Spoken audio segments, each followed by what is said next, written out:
My guest today is Mads Kristensen. Mads, how are you? Good, how are you? I'm doing great. What do you do? I'm a program manager on the Visual Studio web team. So we build all the tooling that goes into Visual Studio for web developers. So all the HTML, CSS, some of the JavaScript, and all the ASP.NET tooling, like the Razor code editors and all that. That's part of what my team is doing. That's a lot of stuff. Yes. I think we have with Visual Studio 2015 RC, which was just released last week. We now have 8 different editors, 8 different languages that we support, and that's my team alone. Nice. Yes, so like a lot of languages, a lot of editors, a lot of things to manage, and I think that's by far the largest number of different editors owned by any team. So that's a lot of stuff to manage. So that's good fun. We should talk about that another time, because right now I want to talk about Web Essentials, because you're kind of famous for this. Well, yeah. I know it's not just you; other people contributed to it, but you're kind of the face of Web Essentials. Is that fair to say? Yes. So Web Essentials is this free extension for Visual Studio that a lot of people use. It's for web development, and only web development. There are some things that are general, but the idea is that it is very much for web development only. And so if you ever do anything that has to do with web, Web Essentials will add value to you probably. You will have some benefit of installing these are add-ins for Visual Studio, is that right? It's an extension that works on the free versions of Visual Studio, like the new Community, that's both out for... I love that the free version now supports plugins. Exactly. So for the Community Edition for 2013 and for Community on 2015, so for free, entire Visual Studio Plus Web Essentials is a really, really strong set of tools for building anything web-related. Give me some examples of some of the cool stuff that's in Web Essentials. There's a lot of stuff. So it's almost like where to begin. So the reason I was mentioning all the editors before is because it actually relates very much to what Web Essentials does. Because my team, we've been really good at adding extensibility to everything we did with CSS, HTML, JSON, and all these editors that we have. And Web Essentials take advantage of those extensibility points to enhance the features of these different editors. So if we take something like CSS, you're going to get a lot of added value. Okay. So one of the things that when I go to like shows like this and I have a speaking session. Yeah, we're at Ignite right now. We're at Ignite, is that I ask people, how many people here love CSS? That absolutely love to write CSS. How many hands do you typically allow? Obviously not very many. We're like 1%, right? Something like that. It's always like a handful of people. Even in a big room with 500 people, there's like 3 hands go up, right? So CSS has... Two of them misunderstood the question. yeah, exactly. So that's kind of not what a lot of people like to do. It's not the most easy thing to understand and learn, and it causes a lot of frustration. So what Web Essentials does specifically for CSS is to make it a lot easier and more fun and more productive to work with CSS. And so one of the things that's really difficult is when you write CSS, you don't have a compiler, right? Like in C#, you can compile your code. If it compiles, it probably runs, right? Or hopefully it runs. But that's one good test, though. Compiler as the first unit test, right? You at least get that. Right. But with CSS, you don't. So people write CSS, and it works great in IE, but it completely doesn't work at all in the other browsers. Right. So there's no guarantee that what you write actually works. Right. And only through trial and error and long nights of banging your head against the wall, you're getting it to work, and it's really frustrating. So some of the things that Web Essentials does is it tells you like on each of the different properties, like what browser supports what, and so you can more easily figure out like, okay, I'm now using something that only works in Chrome or only works in IE 11, for instance, right? And to help you avoid some of these things. And it has a lot of convenience things, like if you're working with colors, it shows you what the color is. Like we're talking about a lot of small things, a lot of details. But they're so important, those details, especially when there's a lot of them, which Web Essentials does. I don't have all the hex values for colors memorized. Exactly, right. So even though that Web Essentials or Visual Studio on its own is not bad at all for CSS, on the contrary, but there's just a lot of little nice-to-haves. And Web Essentials packs like 100 of those. And so when you have all of them, it feels like a completely new experience. So for CSS, that's one thing, because that's a huge pain point. But we see the same in HTML.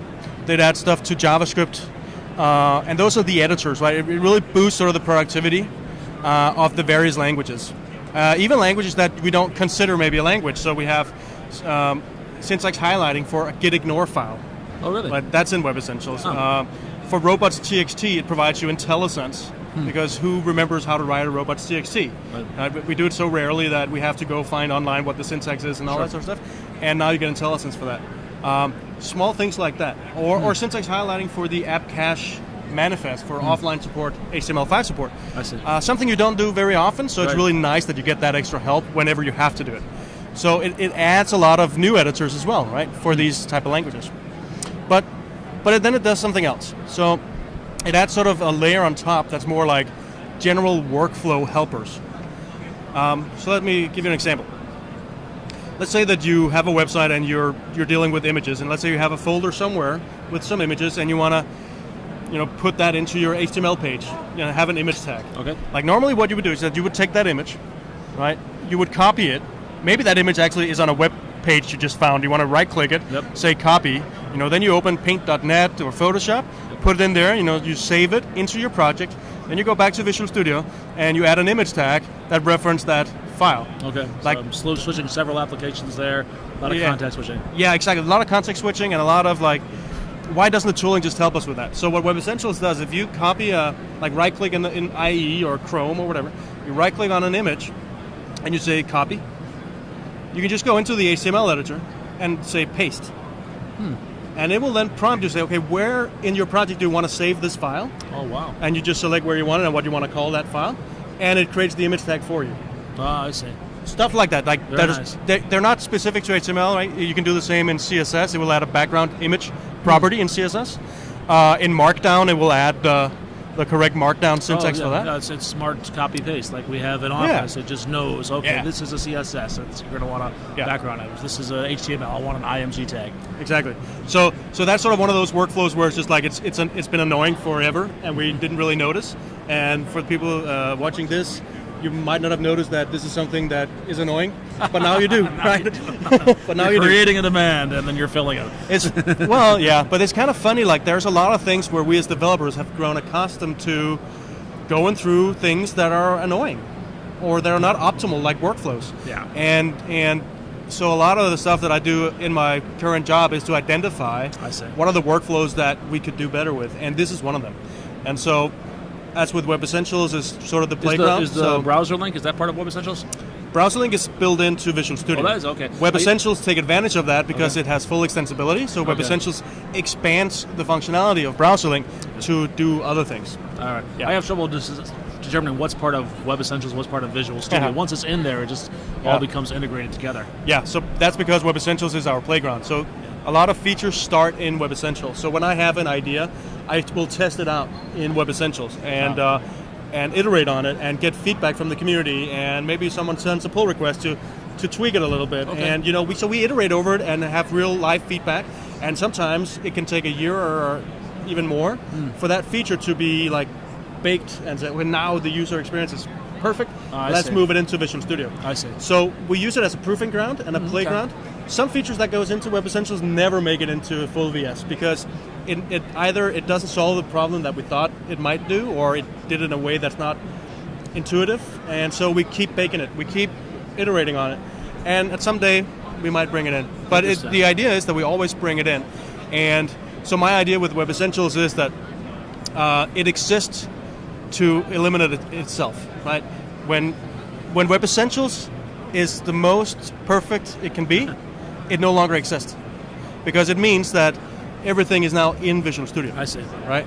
Everything that exists. But I don't think we're ever going to get there because speed of thought is faster than setting everything up in the backlog and getting developers to sure. And then the just say the art of the browser changes, the operating system changes. Who would have expected GPU acceleration to be part of the browser 5 years ago? This is expectations are just a lot higher for web apps. Exactly. You're actually moving a lot faster than the Visual Studio team in Web Essentials. You've got I can move a lot faster more agility than that. What's going on right now? You have some cool things that just came out or about to come out? So I've been releasing Web Essentials for Visual Studio 2013 ever since the preview came out back in, was it October? And I've been keeping up with the different CTPs. So Web Essentials is 2015 you're talking about, right? Yeah, 2015. Okay. So Web Essentials is probably the only extension that is locked down specifically to a single version of Visual Studio at a time. Oh. So that means that when I create a version of Web Essentials that works with CTP6, that came out in was January or February. Like you can only install it on CTP6. It will not install on any newer version or older version than that. Interesting. Yeah. And so if I upgrade my version of Visual Studio, then I lose all my Web Essential functions. So what happens? Yeah. So what happens is that let's say you have CTP6, which was the last release we did before the release candidate came out. If you had that and you have Web Essentials, and now you upgrade Visual Studio to the RC version, Visual Studio will disable Web Essentials. I see. But it will tell you, hey, it's disabled. Do you want to upgrade it or update it? And you click yes, and it will update, get the latest version that works with that particular version. And so Visual Studio has a built-in mechanism where we can say that we know that our certain extensions that only live with one specific version of VS, and so there's a mechanism in place that takes care of that. So that's the cause of a little bit of confusion, but we have to do it that way because Web Essentials, because it's our playground and we just experiment with stuff, we have to use unsupported APIs. Right. Because it takes a while for an API in Visual Studio to kind of mature and be versioned and supported. It doesn't happen on day one. Certainly during the CTP phase, that changes a lot. There's a lot of those. Yeah, but you can take like for the CSS editor, just an example. Since Visual Studio 2012, there's been a rich API, but it is unsupported. Now, what that means is that it's subject to change. Right. If you use it, just be careful because the next update to Visual Studio, like Visual Studio Update 1 or 2, could break it, where the versioned and fully supported APIs are not. So that's why we have to lock Web Essentials down to that specific version. So for this time, so what I'm talking about here at Ignite is some of the new features that Visual Studio have for building modern web applications, and that includes like using some of the new package managers that are out there that sort of the rest of the world has adopted for a long time, which is Bower and NPM, the Node package manager, and also using some of the Node-based tools to integrate into the Visual Studio tool chain to help us do client-side run client-side tasks such as bundling and minification of JavaScript files, compiling less in Sass and CoffeeScript or TypeScript. Yep. And those tools are, there are two that we support out of the box, Gulp and Grunt. And they do a lot of the stuff that we relied on Web Essentials to do before, like Web Essentials for Visual Studio 2013. And so those things have now been removed from the new version of Web Essentials. So Web Essentials no longer compile your less and CoffeeScript anymore. Okay. Because we ran the experiment for a couple of years, and there's no way we can do that in sort of the simplistic way that Web Essentials does it. It does it sort of like right-click the file and say compile, something like that. We need something that's way more granular and way more powerful. And that problem's been solved by a third-party tool. That problem has been solved by what's now in Visual Studio. We learned from what Web Essentials did, and so that's the way forward now. And so there are changes, like rather large changes, which is really good. So Web Essentials went from being 18 megabytes, and now it's down to like 14. That's good news. 1.4 megabytes, right? Oh, wow. So, yeah, it went on a diet. By an order of magnitude. Yeah.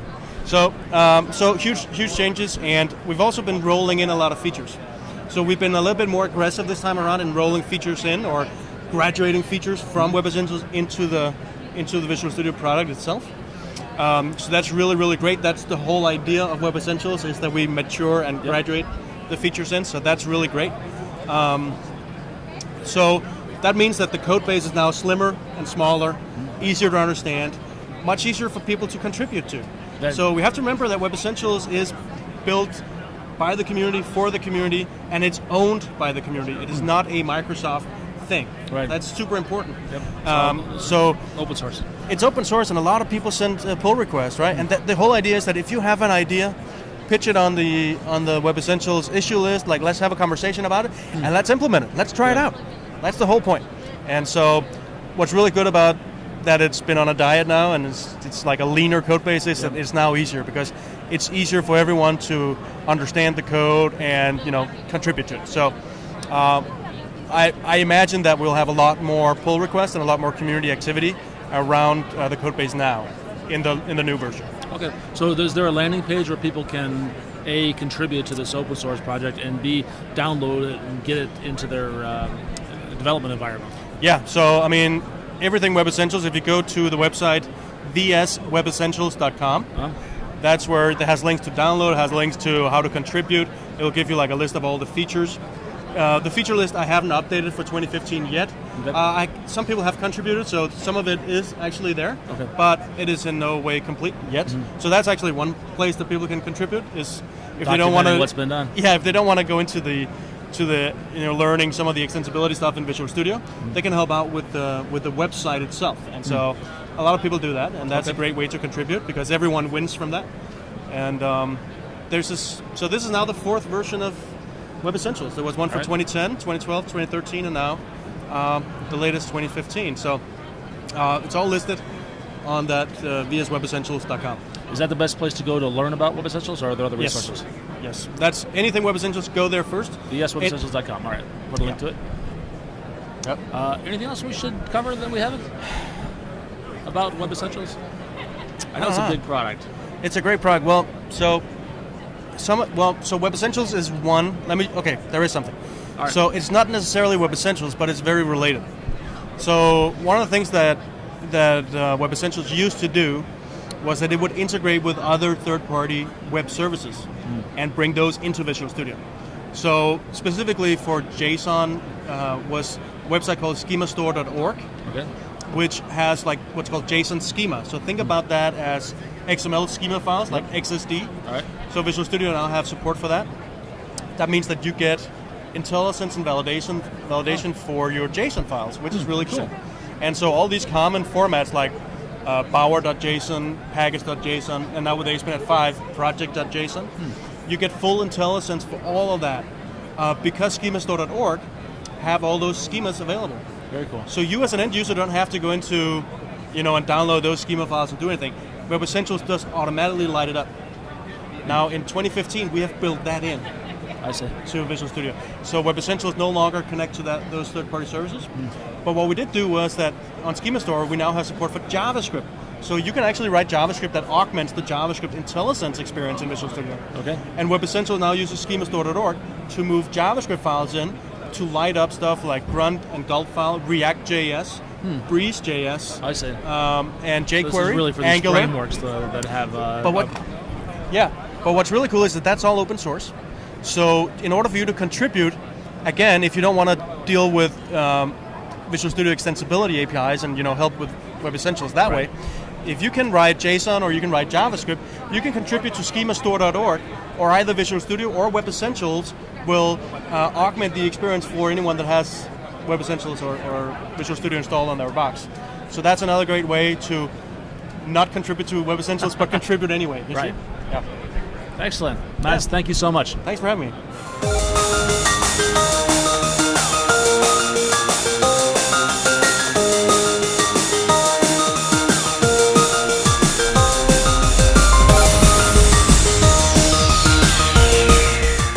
To all of my friends who contribute to Web Essentials or any other open source technology, have a good day.